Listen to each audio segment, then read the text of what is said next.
Escrito de Paul Mason. Postcapitalismo hacia un nuevo futuro. Primera parte. Capítulo 2. Ondas largas, memorias cortas. Las ondas encierran una gran belleza, el sonido de las olas del mar. Ondas al fin y al cabo, batiendo contra la arena es como una especie de demostración de que existe un orden en la naturaleza. Más hermosas aún nos parecen las ondas si pensamos en sus principios físicos, pues no dejan de ser materia que evidencia una tendencia a invertirse. La energía que hace que la onda suba es la misma energía que hace que caiga. Y cuando consideramos las propiedades matemáticas de una onda, esta todavía se nos vuelve más fascinante. Hace 1500 años, un matemático indio descubrió que, si trazamos la curva de la función de la razón entre las longitudes de dos lados de un triángulo, obtenemos una onda. Los eruditos medievales la llamaron seno. Hoy denominamos esas ondas homogéneas y repetitivas que encontramos en la naturaleza ondas sinusoidales. Una corriente eléctrica se desplaza siguiendo la forma de una onda sinusoidal. Lo mismo hace el sonido, lo mismo hace la luz. Y hay ondas dentro de otras ondas. Un surfista tiene la sensación de que las olas del mar vienen por grupos de ondas de intensidad creciente, hasta que la sexta o la séptima es la verdaderamente grande, la que ellos quieren atrapar. En realidad, esa última es el resultado de una onda más larga y plana que se mueve a través de las otras más cortas. Esta relación entre las ondas largas y las cortas es una fuente de orden en el ámbito de la acústica, por ejemplo. Para los músicos, la armonía creada por las ondas cortas englobadas en ondas más largas es la que confiere a cada instrumento su sonido particular. La música es armónica cuando las ondas largas y las cortas mantienen una proporción matemática estricta. Las ondas son omnipresentes en la naturaleza. De hecho, en el nivel subatómico, no tenemos otro modo de saber que una partícula existe más que a través del movimiento ondulatorio de ésta. Pero las ondas también están presentes en sistemas grandes y complejos. Los mercados, por ejemplo. Para quienes se dedican a analizar los mercados bursátiles, la onda se ha convertido poco menos que en un icono religioso. Usan herramientas para depurar el ruido de las fluctuaciones diarias a fin de obtener una curva predictiva. Cumbres y valles se han convertido así en términos económicos cotidianos. Pero en economía, las ondas pueden ser peligrosas. Pueden hacernos ver un orden y una regularidad implícitos allí donde no los hay. Una onda sonora va perdiendo intensidad hasta caer en el silencio, pero las ondas generadas a partir de datos aleatorios se distorsionan y se alteran al cabo de un tiempo. Y la economía es un mundo de sucesos complejos y azarosos, no de ondas simples. A fin de cuentas, fueron los expertos de las gráficas con ondas durante el último periodo expansivo de la economía mundial los que no supieron predecir la contracción que vendría después. En términos de surf, estaban fijándose en las olas sueltas y no en conjuntos de estas, o en conjuntos en vez de en mareas, o en mareas en vez de en el tsunami que estaba a punto de barrerlos. Creemos que un tsunami es una ola muy grande, una pared de agua, pero en realidad un tsunami es una ola larga. Crece y recorre un prolongadísimo camino. Y si para alguien demostraron ser fatales las ondas largas, fue para el hombre que descubrió su existencia en economía. Muerte por fusilamiento. El prisionero arrastra los pies, no puede caminar, padece una ceguera parcial, una enfermedad cardíaca crónica y una depresión clínica. No encuentro modo alguno de forzarme a mí mismo a pensar de forma sistemática. Escribe. Qué difícil es pensar científicamente sin estar trabajando activamente en materiales y libros, y con dolores de cabeza continuos. Nikolai Kondratiev llevaba 8 años recluido como preso político en Suzdal, al este de Moscú, donde leía únicamente los libros y los periódicos que le permitía leer la policía secreta de Stalin. 8 años aterido de frío en invierno y asfixiado de calor en verano, pero su suplicio pronto llegaría a su fin. El 17 de septiembre de 1938, fecha en que se cumplía el último día de su condena, Kondratiev fue juzgado una segunda vez, sentenciado a muerte por actividades antisoviéticas y ejecutado en su propia celda por un pelotón de fusilamiento. Fallecía así uno de los gigantes de la economía del siglo XX. En su época, Kondratiev estaba considerado uno de los grandes pensadores económicos y de mayor influencia mundial, a la altura de Keynes, Schumpeter, Hayek y Gini. Sus crímenes fueron inventados por sus adversarios. El clandestino Partido Obrero Campesino, de que él era supuestamente el líder, nunca existió.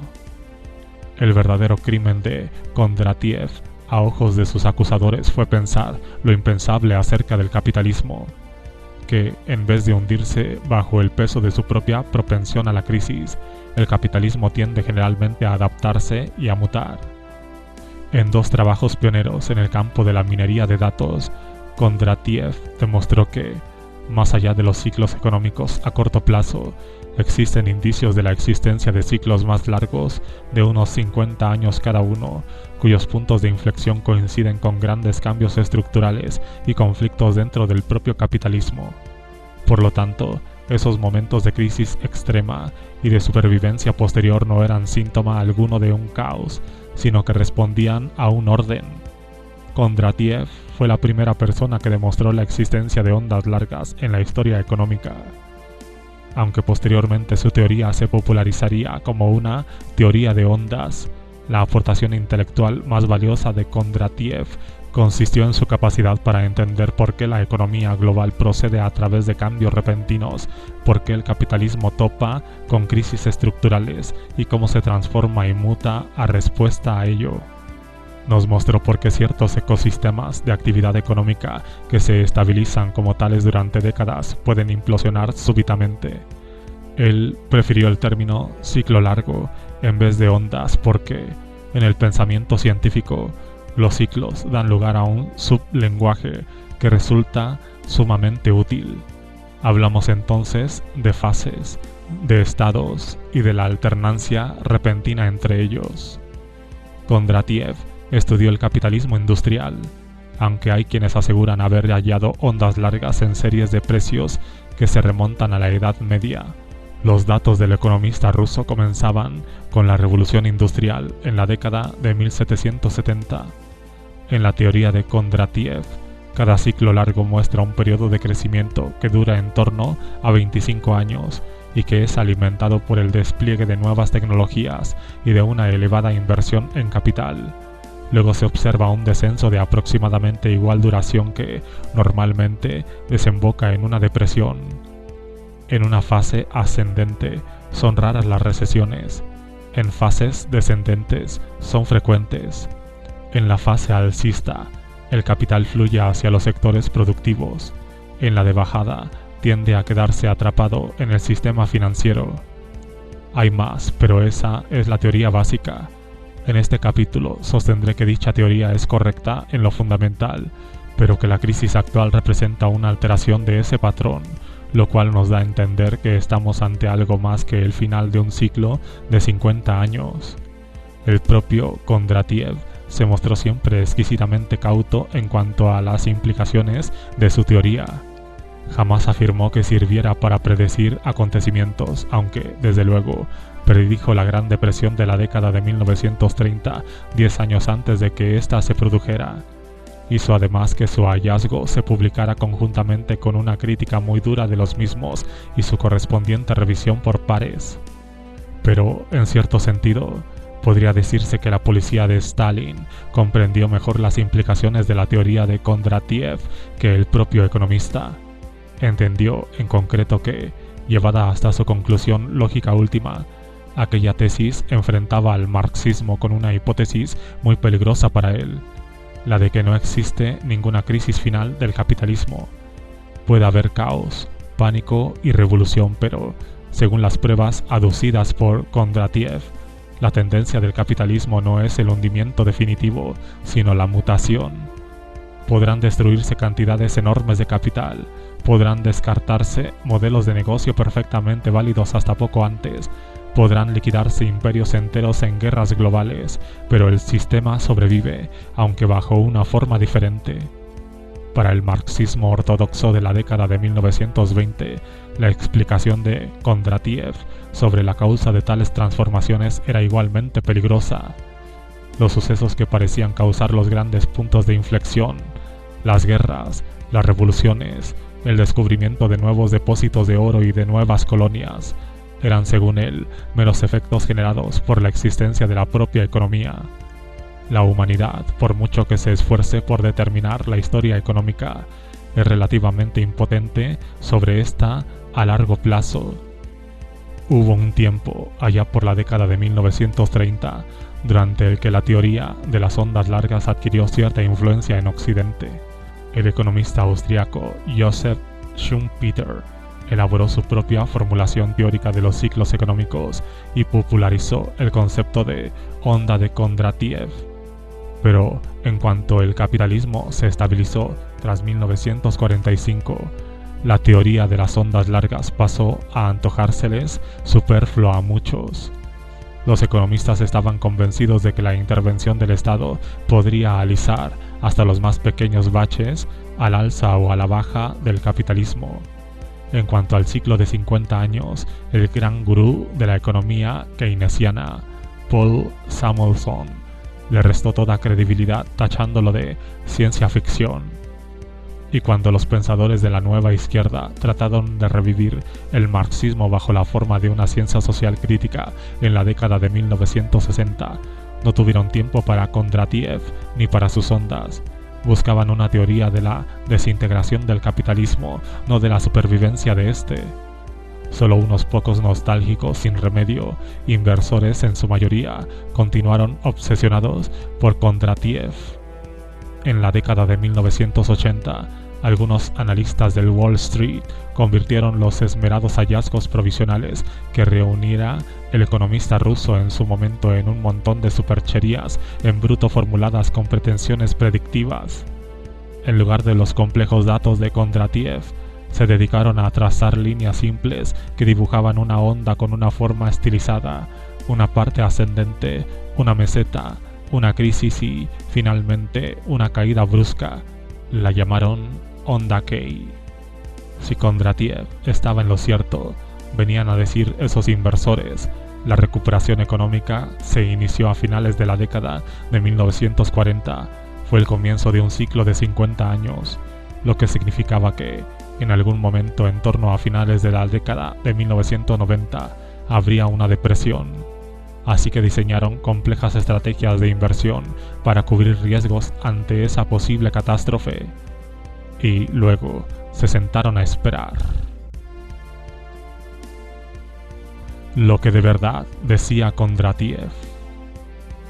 En 2008 sucedió finalmente lo que los susodichos inversores habían estado esperando, aunque, por razones sobre las que volveremos más adelante, 10 años más tarde de lo previsto. Ahora vuelve a haber economistas convencionales interesados en los ciclos largos. En cuanto cayeron en la cuenta de que la crisis de Lehman tenía un carácter sistemático, varios analistas comenzaron a buscar patrones producidos por la interrelación entre la innovación tecnológica y el crecimiento. En 2010, unos economistas de Standard Chartered anunciaron que nos hallábamos en medio de un superciclo global. Carlota Pérez, economista anglo-venezolana y schumpeteriana, se valió de la teoría de las ondas económicas para prometer una nueva edad de oro del capitalismo en cuanto éste sea capaz de sacudirse de encima el pánico financiero y regrese al proceso de innovación financiado por el Estado que dio origen a la expansión de la posguerra. Pero para usar la idea central de Kondratiev con propiedad, es necesario que entendamos lo que él realmente quiso decir. Su investigación original, llevada a cabo en la década de 1920, se basó en datos de 5 economías avanzadas referidos al periodo comprendido entre 1790 y 1920. No se limitó a hacer un seguimiento directo del Producto Interno Bruto, sino que optó más bien por examinar la evolución de los tipos de interés, los salarios, los precios de las materias primas, la producción de carbón y hierro, y el comercio exterior. Valiéndose de las técnicas estadísticas más avanzadas para su época y de 2 asistentes que ejercían la función de computadores, determinó una tendencia a largo plazo a partir de los datos en bruto. Dividió los datos por el tamaño de la población y lo suavizó aplicando una media móvil de 9 años para depurar los efectos de las fluctuaciones aleatorias y los ciclos más cortos. El resultado fue un conjunto de gráficos que recuerda a ondas sinusoidales de oscilación poco pronunciada. En ella se aprecia el primer ciclo largo, iniciado con la aparición del sistema fabril en Gran Bretaña en la década de 1780 y finalizó en torno al año 1849.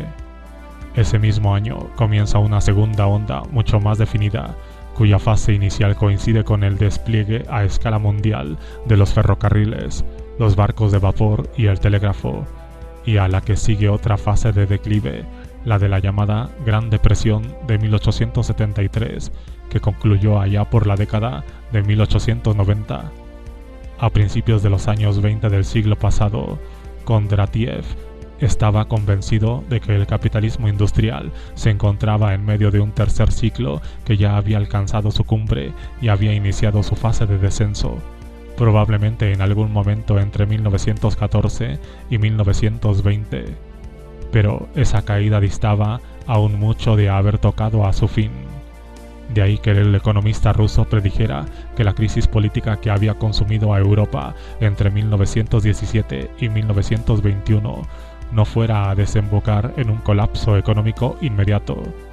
Era posible que se produjera una recuperación poco sólida, sostenía Kondratiev, antes de que le llegara el turno a la depresión, y así lo confirmaron los acontecimientos.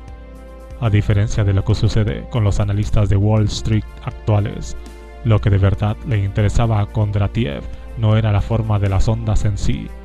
Para él, las ondas sinusoidales que había dibujado en sus hojas de papel cuadriculado no eran más que los indicios de algo más profundo que tenía lugar en la realidad. Concretamente, la sucesión de fases alternas que, a los efectos que aquí nos ocupa, constituyen las herramientas más útiles para comprender los ciclos de 50 años. Consideremos más detenidamente esas fases tal como las describió Kondratiev. La primera de ellas, ascendente, comienza típicamente con una década frenética de expansión, acompañada de guerras y revoluciones, en la que nuevas tecnologías, inventadas durante la fase de declive inmediatamente anterior, de pronto se normaliza y se generalizan. A continuación se inicia una ralentización, causada por la reducción de la inversión en capital, el aumento del ahorro y el acopio de capital hecho por la banca y la industria. La industria empeora por el impacto destructivo de las guerras y del crecimiento del gasto militar no productivo.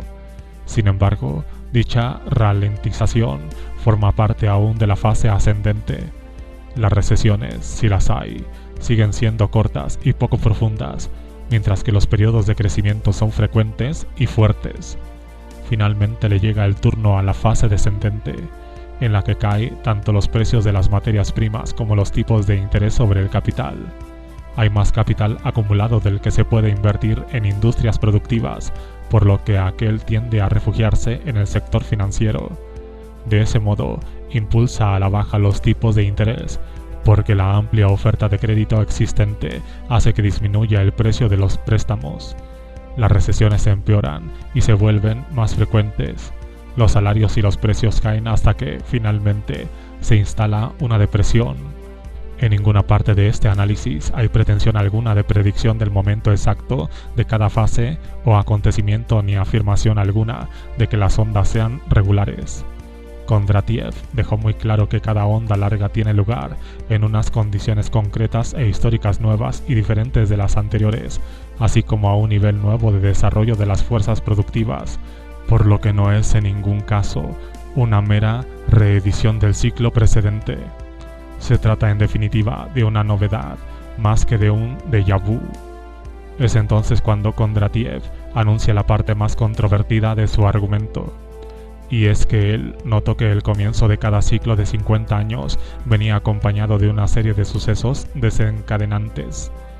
Yo citaré aquí sus palabras íntegramente, a pesar de que su lenguaje nos resulte hoy un tanto anticuado, porque los paralelismos con la situación presente son ciertamente sorprendentes. Durante más o menos las 2 primeras décadas anteriores al inicio del ascenso de la onda de un ciclo largo, observamos una vigorización de las invenciones técnicas, tanto antes de que comience la onda ascendente como durante el principio de esta. Observamos una aplicación amplia de esas invenciones a la práctica industrial, debido a la reorganización de las relaciones productivas. El comienzo de los ciclos largos suele coincidir con una expansión de la órbita de las relaciones económicas mundiales. Por último, los inicios de los 2 últimos ciclos sucesivos vinieron precedidos de grandes cambios en la extracción de metales preciosos y en la circulación monetaria. Si traducimos eso a un lenguaje económico más contemporáneo, podemos afirmar que el comienzo de un ciclo largo se caracteriza por el despliegue de nuevas tecnologías, el auge de nuevos modelos de negocio, la entrada de nuevos países en el mercado global, un aumento de la cantidad y la disponibilidad de dinero. La relevancia de esta lista para nosotros en la actualidad es indudable. Describe muy bien lo que le ocurrió a la economía global entre mediados de la década de 1990 y el crack de Lehman Brothers. Pero Kondratiev estaba convencido de que todos esos fenómenos no eran causas, sino meros desencadenantes. En ningún caso nos inclinamos a pensar que esto nos proporciona forma alguna de explicación de las causas de los ciclos largos. Recalco. Kondratiev estaba decidido a buscar y encontrar la causa de los ciclos largos en el terreno de la propia economía, y no en la tecnología ni en la política global. Y tenía razón. Pero para esa búsqueda recurrió a teorías que habían sido propuestas en su momento por Karl Marx para explicar los ciclos económicos más cortos, de 10 años a lo sumo, observados en el siglo XIX y que se basaban en la idea de agotamiento de la inversión en capital y en la necesidad de reinvertir. Si las crisis regulares que se producen cada década son consecuencia de la necesidad de reemplazar herramientas y máquinas, argumentó Kondratiev, entonces la crisis que tienen lugar cada 50 años también estarán probablemente causadas por el desgaste, la sustitución y el incremento de aquellos bienes básicos de capital cuya producción requiere de un largo periodo de tiempo y de una enorme inversión. Él tenía en mente, por ejemplo, el auge de la construcción de canales a finales del siglo XVIII y el boom del ferrocarril durante la década de 1840. Desde el punto de vista de la teoría de Kondratiev, una onda larga despega a raíz de la acumulación, la centralización y la movilización en el sistema financiero previas de grandes cantidades de capital barato, acompañadas habitualmente de un incremento de la oferta de dinero que se necesita para financiar la expansión inversora. Se pone en marcha entonces grandiosos proyectos de inversión, canales y fábricas a finales del siglo XVIII, ferrocarriles e infraestructuras urbanas a mediados del XIX. Se despliega una tecnología nueva y se crean modelos de negocio igualmente novedosos, lo que se traduce en una lucha por el acceso a nuevos mercados y en una intensificación de las guerras a medida que crecen las rivalidades por hacerse con asentamientos coloniales. Nuevos grupos sociales relacionados con los sectores económicos y las tecnologías en ascenso chocan con las viejas élites, lo que genera agitación social. Algunos de los detalles concretos son obviamente específicos de cada ciclo en particular, pero lo que importa en la tesis de Kondratiev, en su argumento acerca de la causa y el efecto, el despegue está causado por el hecho de que la acumulación de capital sucede más deprisa que su inversión durante la fase de depresión previa. Un efecto de esa disparidad es la búsqueda de una oferta de dinero expandida. Otro es la mayor disponibilidad de tecnologías nuevas y más baratas. En cuanto se inicia una nueva racha de crecimiento, esta trae como consecuencia un aluvión de guerras y revoluciones. La insistencia de Kondratiev en unas causas económicas y unos efectos político-tecnológicos terminarían siendo criticada desde tres frentes. Por un lado, por los marxistas, quienes subrayaban que los mayores puntos de inflexión en la trayectoria del capitalismo solo podían ser causados por conmociones externas. En segundo lugar, por Schumpeter, contemporáneo del economista ruso, quien sostenía que las ondas largas están impulsadas por la tecnología y no por los ritmos de la inversión de capital. Y en tercer lugar, por aquellos críticos que decían que el problema radicaba en los datos manejados por Kondratiev y que éste había exagerado la supuesta evidencia de la presencia de ondas a largo plazo. Pero lo cierto es que Kondratiev tenía razón, y que sus argumentos describen brillantemente lo que ha sucedido con la economía desde 1945. Si llenamos los huecos de su teoría con lo que realmente ha pasado, nos aproximaremos mucho a una buena comprensión de lo sucedido, no ya de cómo el capitalismo se adapta y se transforma en respuesta a la crisis, sino de por qué esta capacidad de adaptación podría estar alcanzando ya sus límites máximos.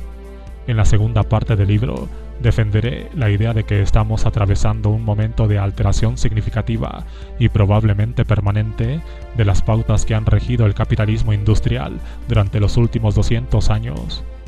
Pero antes de nada, comencemos por dar respuesta a las voces críticas. La curva imaginaria. La publicación en 1922 del primer esquema teórico de los ciclos largos propuestos por Kondratiev suscitó una polémica inmediata. León Trotsky, a la sazón uno de los tres máximos líderes del comunismo ruso, escribió que, si los ciclos de 50 años existían realmente, su carácter y duración están determinados no por la dinámica interna de la economía capitalista, sino por las condiciones externas que constituyen la estructura de la evolución capitalista. A comienzos del siglo XX, los marxistas revolucionarios estaban obsesionados con la idea de que la acción humana, la voluntad subjetiva, era más importante que los principios de la economía. Se sentían atrapados por los postulados económicos que habían pasado a ser dominio de socialistas moderados que creían que la revolución era imposible. Según Trotsky, Kondratiev había entendido las cosas al revés. La adquisición para el capitalismo de nuevos países y continentes, el descubrimiento de nuevos recursos naturales y, en el despertar de estos, hechos mayores de orden supraestructural, tales como guerras y revoluciones, determinan el carácter y el reemplazo de las épocas ascendentes estancadas o declinantes del desarrollo capitalista.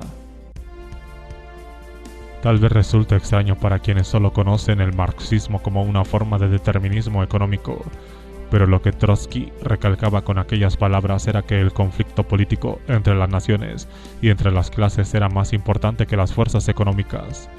De ahí que Trotsky defendiera que los economistas soviéticos se olvidaran de las ondas largas y se concentraran en explicar la curva completa del desarrollo capitalista, tanto su nacimiento como su despegue y su posterior declive, es decir, toda su historia. Las ondas largas podían ser interesantes, sí, pero para quienes deseaban el fin del capitalismo, el patrón fundamental tenía que buscarse en el ciclo vital completo del capitalismo, que a la fuerza tenía que ser finito. Los marxistas ya habían perfeccionado por entonces su propia explicación de la gran mutación acaecida en las estructuras económicas y de negocio a partir de 1890, un fenómeno que había bautizado con el término imperialismo y que consideraban la fase final o más elevada que el capitalismo podía alcanzar. También Trotsky repuso a los datos de Kondratiev una curva, solo que la suya era mero producto de su imaginación. Esta mostraba el despegue y posterior declive de un país capitalista imaginario a lo largo de 90 años. La finalidad de aquella gráfica, según explicó el propio Trotsky, era demostrar qué resultados podría obtenerse si de verdad se computaban todos los datos. Según él, en cuanto se entendiera cuál era la verdadera línea de tendencia de una economía capitalista, podría verse perfectamente si aquel pretendido ciclo de 50 años formaba parte en realidad de la fase ascendente general, de la descendente o de la final.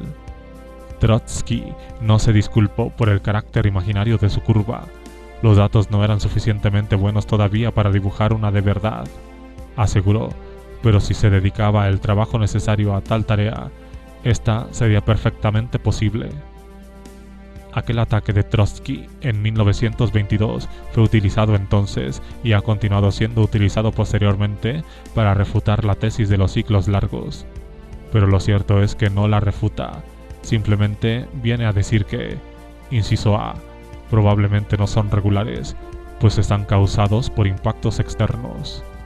Y, inciso B, conviene enmarcarlos dentro de una onda mayor y única, que es la que dibuja el ascenso y el declive del capitalismo en sí. Dicho de otro modo, Trotsky estaba llamando a formular una definición mejor y más histórica de la tendencia subyacente sobre la que se había calculado aquellos ciclos de 50 años. Esa no dejaba de ser una afirmación lógica. Con todas las tendencias sucede que los estadísticos se esfuerzan por encontrar lo que llaman una ruptura, un punto claro en el que la curva deja de ser ascendente, se aplana y se dispone a caer. Y la búsqueda de una ruptura de tendencia en el capitalismo obsesionaría a los economistas de izquierdas durante todo el siglo XX, pero finalmente les sería esquiva. Además, Kondratiev se había mantenido atareado mientras tanto. Una fría sala de Moscú. En enero de 1926, Kondratiev publicó su trabajo definitivo, Los ciclos largos de la coyuntura económica. El 6 de febrero, la flor y nata de la economía teórica soviética se reunió en el laboratorio de ideas de Kondratiev, el Instituto de la Coyuntura, en la calle Verskaya de Moscú, para hacerlo trizas. Nada hay en el acta literal de aquel encuentro de lo que se trasluzca ni un ápice del miedo y la irracionalidad que las purgas estalinistas pronto inyectarían en la vida académica soviética. Los participantes hablan con libertad y aspereza. Adoptan las mismas 3 líneas de ataque que han predominado en las críticas contra las tesis de Kondratiev desde entonces: que sus métodos estadísticos eran erróneos, que había interpretado mal las causas de las ondas y que las conclusiones políticas de su trabajo eran inaceptables. En primer lugar, el principal oponente de Kondratiev, el economista Dmitry Oparin, sostuvo que la técnica que aquel había empleado para suavizar el efecto de los ciclos más cortos era falaz y había distorsionado los resultados. Además, los datos a largo plazo sobre el ascenso y el descenso de los niveles del ahorro no apoyaban la teoría de Kondratiev. Luego, el seminario se centró en la cuestión de la causa y el efecto.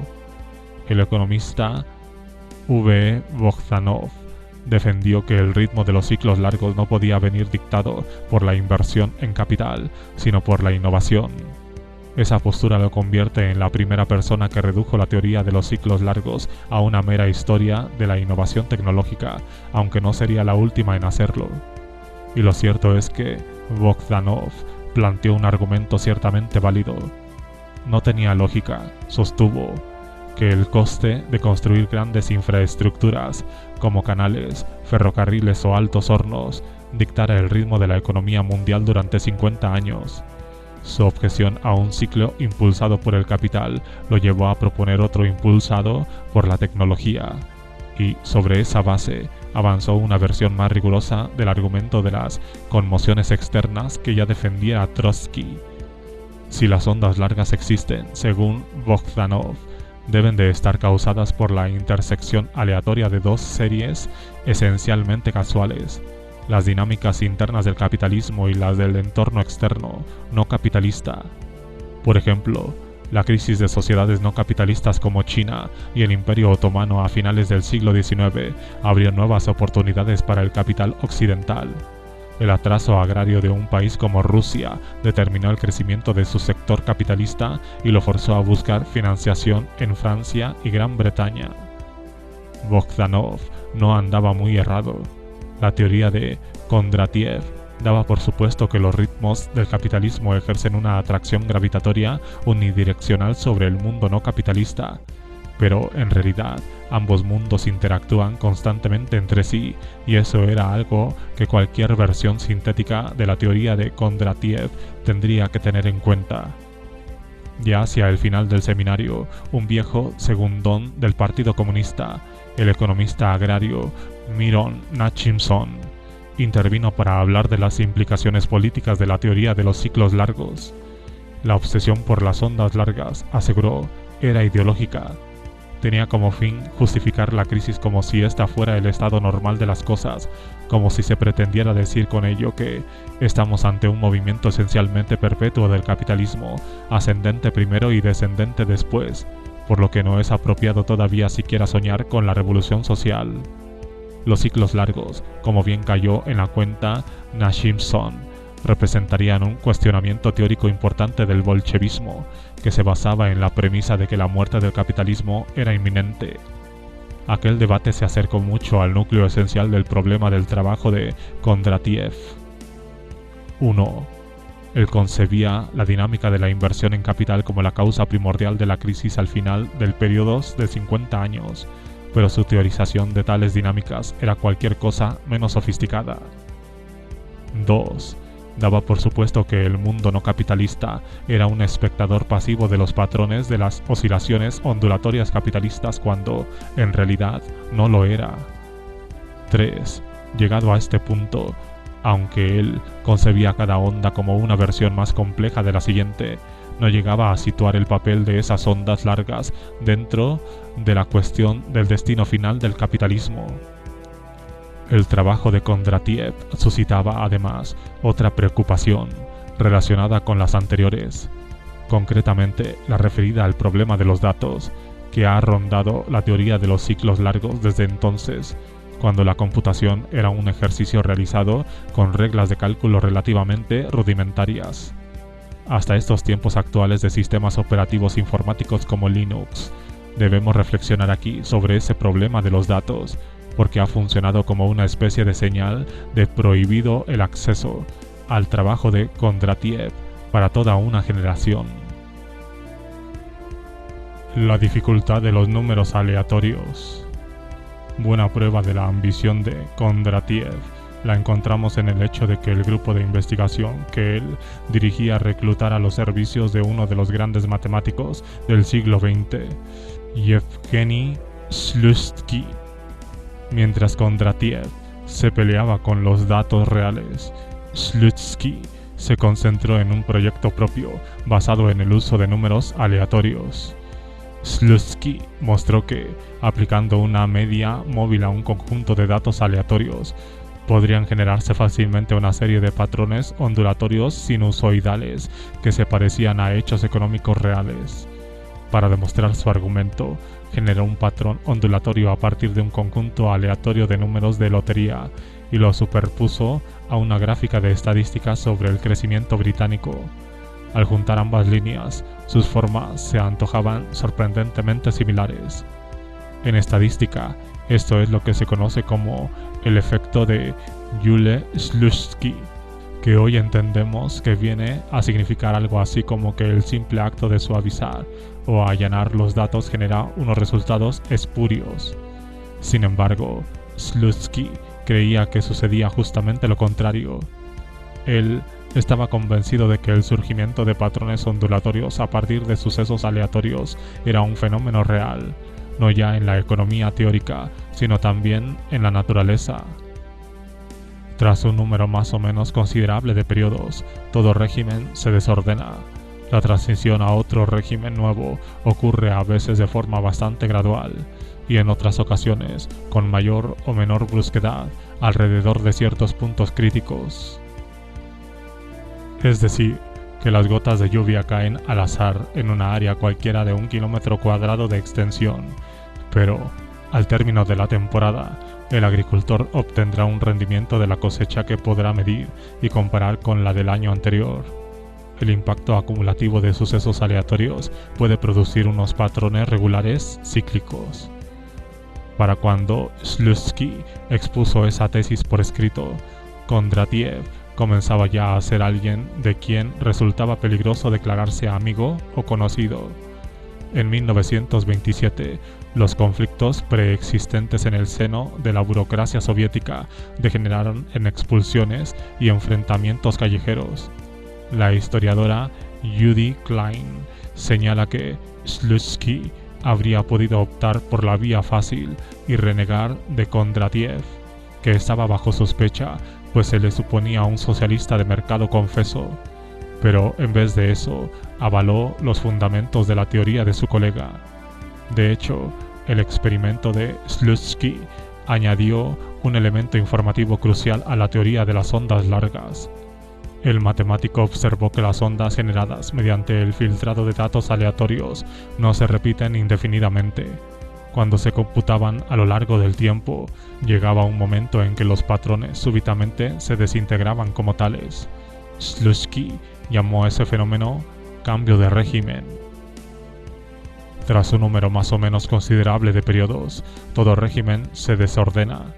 La transición a otro régimen nuevo ocurre a veces de forma bastante gradual y en otras ocasiones con mayor o menor brusquedad alrededor de ciertos puntos críticos. A cualquier observador interesado por los patrones a largo plazo en economía, le resultará evidente el reto o la dificultad planteada por la observación de Slutsky. Para empezar, podría ser imposible retrotraer las ondas largas a una causa tangible, ya sea la innovación, ya sean los impactos externos, ya sean los ritmos de la inversión en capital. Tal vez no sea otra cosa que una regularidad de cualquier sistema económico complejo a lo largo del tiempo. Y, en segundo lugar, sea cual sea su causa, cabe esperar que los patrones ondulatorios regulares se desintegren con el tiempo y se recompongan de nuevo desde cero. El propio Slutsky creía que este patrón de desintegración repentina podría acaecer a dos niveles: dentro de los ciclos económicos de 10 años y a lo largo de los ciclos largos de 50 años. Pero su trabajo plantea una tercera posibilidad, y es que, si el capitalismo industrial ha dado lugar a una secuencia de ciclos de 50 años a lo largo de un periodo de más de 200 años, también sería posible que, llegados a un punto, ese patrón se descompusiera e inaugurara un cambio de régimen que conduzca a un patrón completamente diferente. En los últimos 20 años ha habido una reacción adversa a la tesis de Kondratiev, impulsada desde el ámbito de la estadística. Varios estudios modernos afirman haber mostrado que, si se emplean mejores técnicas de suavización de los datos, las ondas de Kondratiev desaparecen sin más o, a lo sumo, se vuelven fragmentarias.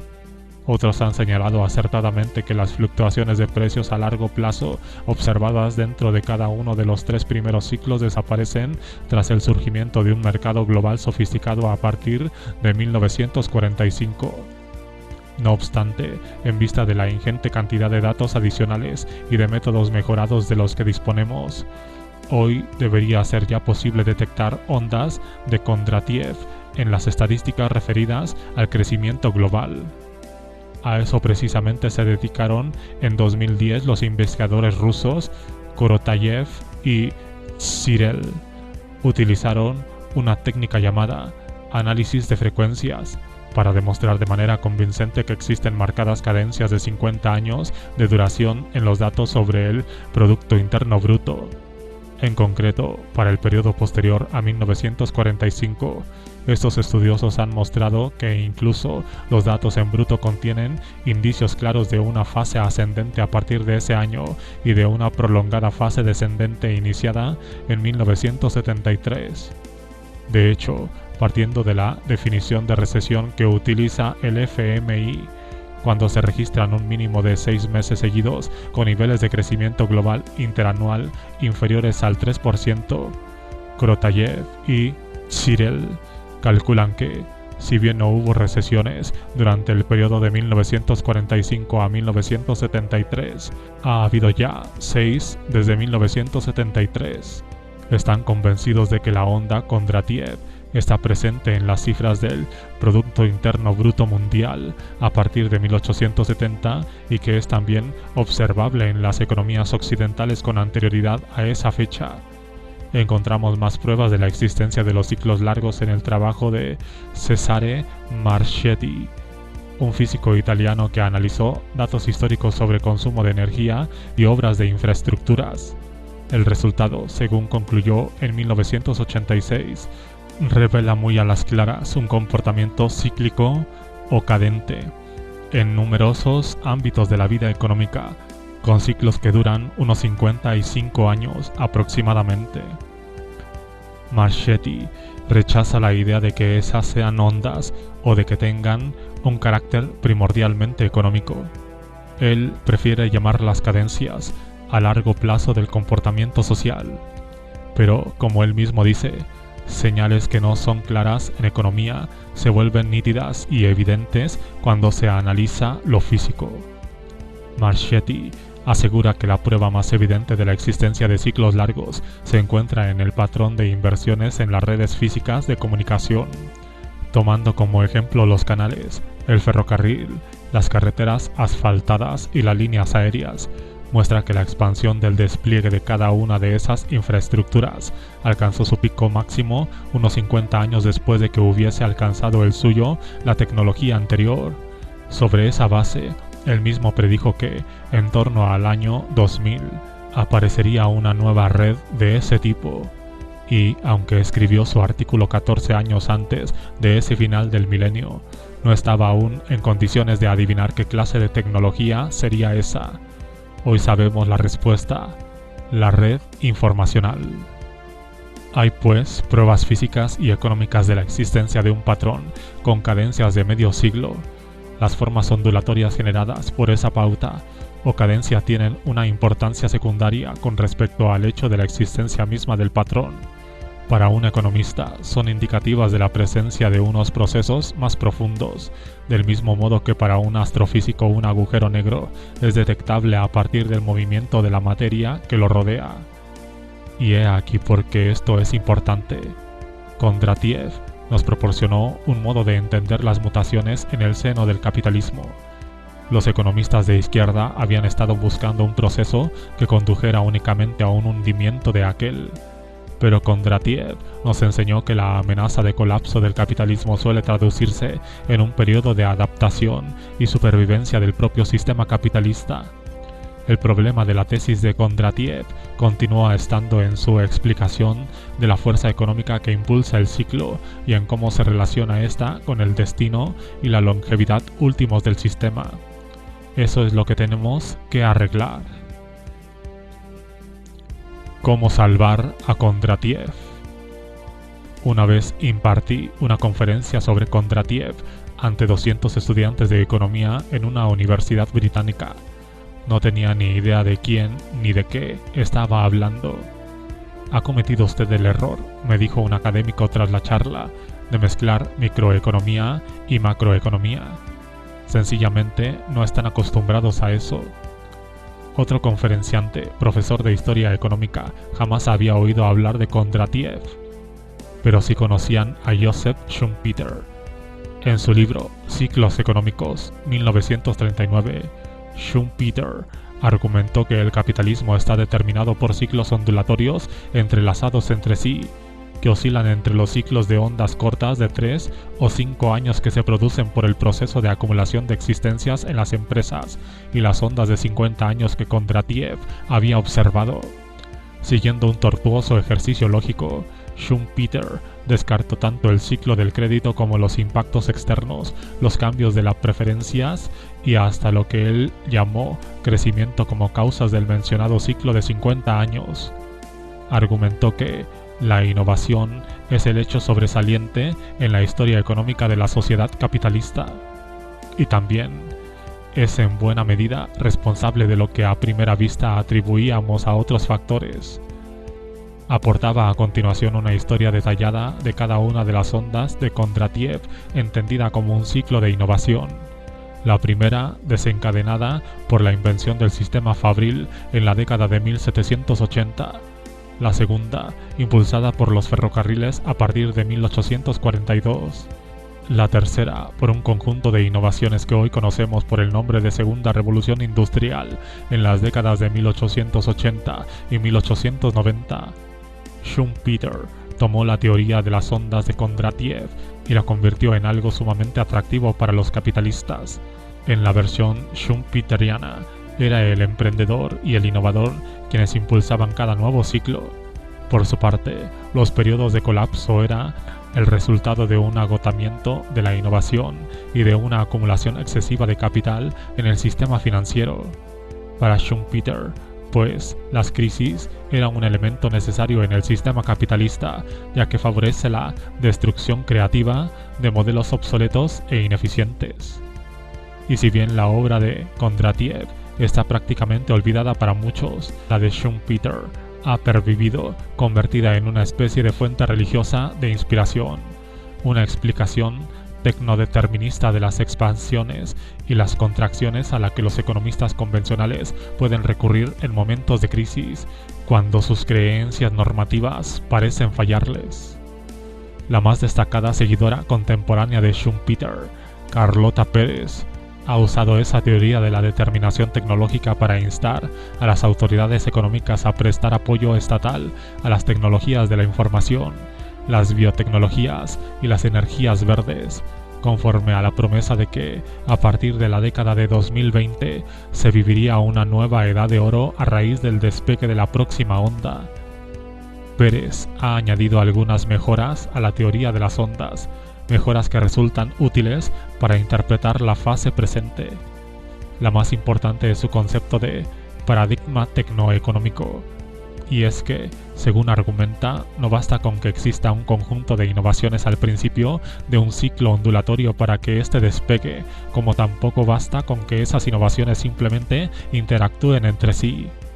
Tiene que surgir también en ese momento un sentido común nuevo que guíe la difusión de cada revolución, una lógica de lo nuevo que sea reconocible y posibilite la sustitución de un conjunto de tecnologías y prácticas empresariales por otro. Lo que ocurre es que, al datar el origen de las ondas de la invención de ciertas tecnologías clave y no en el despliegue de estas, Pérez se aparta tanto de las tesis de Kondratiev como de las de Schumpeter. Propone además una secuencia causal diferente.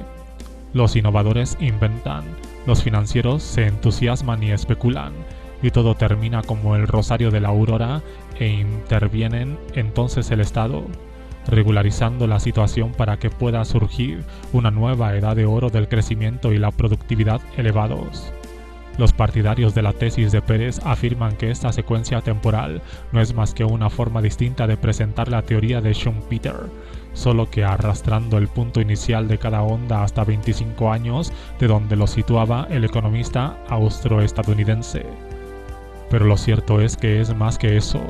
Para Pérez, el foco central de la teoría de las ondas largas debe situarse sobre la irrupción y la asimilación gradual de cada revolución tecnológica, y no sobre las fases ascendentes o descendentes del crecimiento del PIB, que era el punto de atención fundamental para Kondratiev.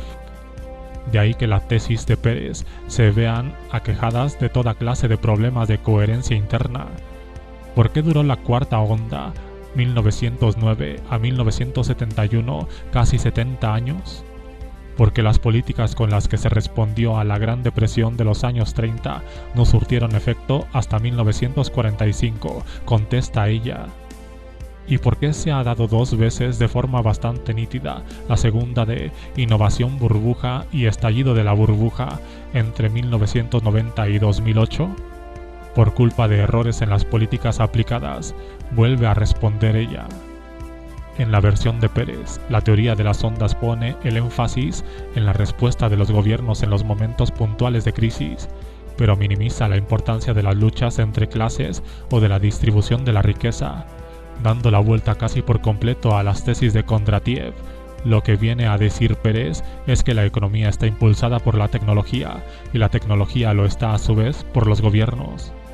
El atractivo de esta teoría de las ondas impulsadas por la tecnología radica en que se fundamenta sobre pruebas tangibles.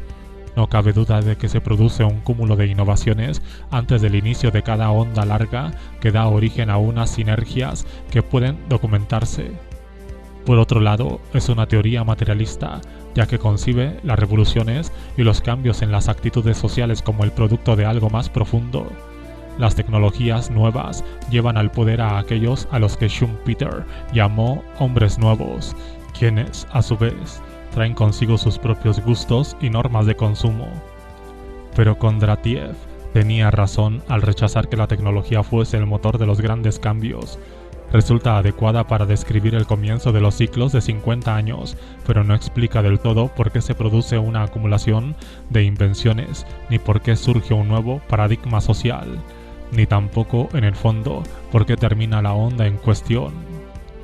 Si nos ceñimos a Kondratiev y prolongamos su secuencia de ciclos largos hasta el momento presente, inspirándonos en la importancia de la infraestructura física resaltada por Marchetti, y aprovechamos que los datos actuales son mucho mejores que los disponibles en la década de 1920, podemos esbozar la cronología siguiente. El capitalismo industrial ha pasado por 4 ciclos largos hasta llegar a un quinto cuyo despegue se ha estancado. 1. 1790 a 1848. El primer ciclo largo es apreciable en los datos disponibles para Inglaterra, Francia y Estados Unidos. El sistema fabril, la maquinaria de vapor y los canales forman la base del nuevo paradigma.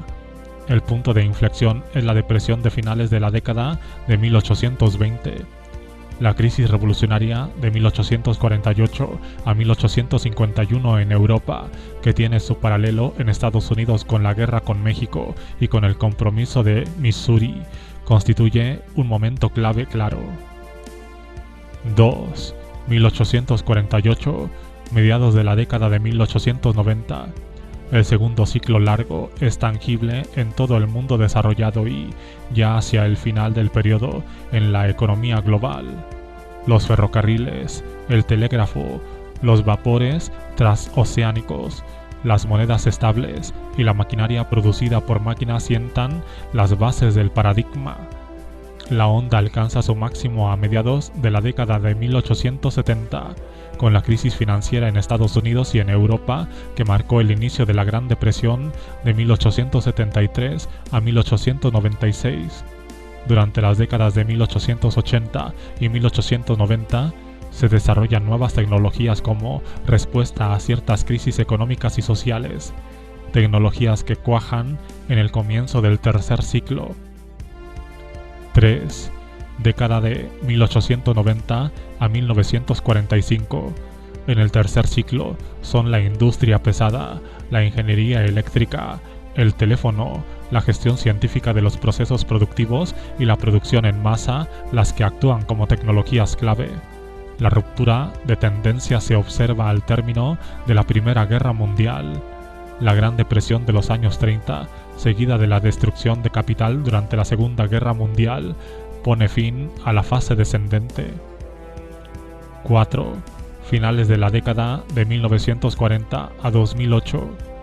En el cuarto ciclo largo, los transistores, los materiales sintéticos, los bienes de consumo de masas, la automatización fabril, la energía nuclear y la computación automática crean un nuevo paradigma que da como resultado el periodo de expansión económica más prolongado de la historia. Su pico máximo no podría ser más claro. La crisis del petróleo de octubre de 1973, tras la cual se instala un largo periodo de inestabilidad, aunque sin ninguna gran depresión. 5.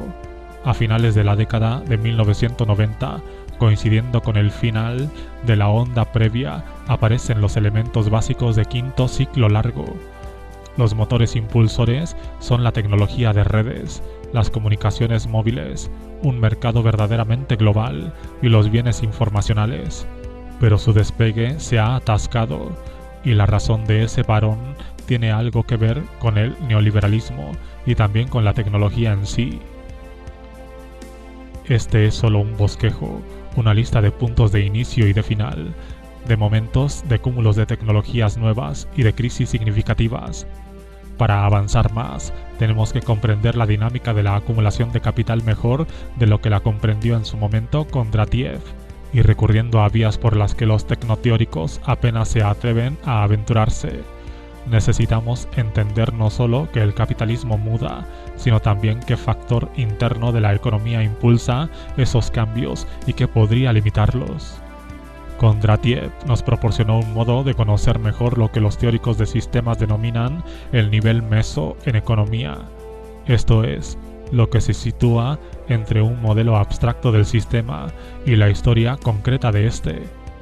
Nos legó una forma mejor de comprender las mutaciones de ese sistema que la que nos ha ofrecido las teorías propugnadas por diversos seguidores de Marx durante el siglo XX, que se centraban en factores externos y en escenarios de catástrofe final del sistema.